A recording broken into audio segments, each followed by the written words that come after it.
Praise the Lord. பரிசுத்த ஆவியானவர் ஏன் புறா வடிவில் இயேசுவின் மீது இறங்கினார் என்பதை பார்க்கலாம். லூக்கா 3:22. பரிசுத்த ஆவியானவர் ரூபம் கொண்டு புறாவை போல இயேசுவின் மேல் இறங்கினார். வானத்திலிருந்து சத்தம் உண்டாகி, நீ என்னுடைய நேசகுமாரன், உம்மில் பிரியமா இருக்கிறேன் என்று உரைத்தது. இது இயேசுவின் தெய்வீக அடையாளத்தையும் பிதாவிடமிருந்த அங்கீகாரத்தையும் அறிவித்தது. பரிசுத்த ஆவியானவர் உருவமற்றவர், ஆனால் தேவன் செயல்படுகிறார் என்பதற்கு ஒரு காணக்கூடிய அடையாளம் மக்களுக்கு தேவைப்பட்டது.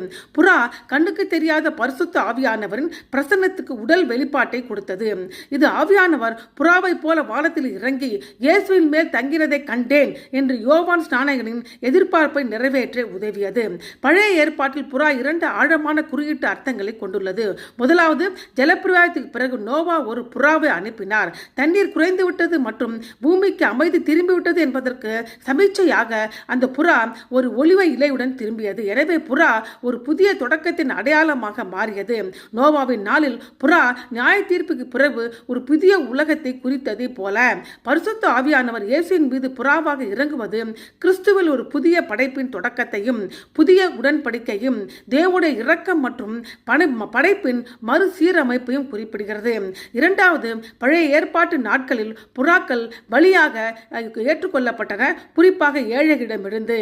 ஆகவே புறா தூய்மையையும் அதாவது கபடற்ற தன்மையையும் பணிவு ஆகியவற்றை குறிப்பிடுகிறது. இயேசு பரிசுத்தமானவர், தாழ்மையான ஊழியராக இருக்கிறார் என்றும் அவர் பாவத்திற்கான மாசற்ற பலி அவர் ஒருவரே என்பதின் அவருடைய பங்கை உணர்த்துவதற்காக புறாவின் வடிவில் பரிசுத்த ஆவியானவர் அவன் மேல் இறங்கினார்.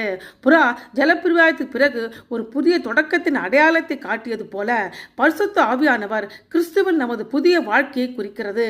ஏனென்றால் 2 கொரிந்தியர் 5:17 இவ்வாறு கூறுகிறது, ஒருவன் கிறிஸ்துவுக்குள் இருந்தால் புதிய சிஷ்டியா இருக்கான், பழைய ஒழிந்து போயின என்று. ஆகையால் பழைய பழக்கங்களை விட்டுவிட்டு ஒவ்வொரு நாளும் ஆவியின் புதுப்பித்தலில் சமாதானத்துடனும் நம்பிக்கையுடனும் நோக்கத்துடனும் நம்ம வாழ்க்கையை வாழ்வோமாக. ஆமென்.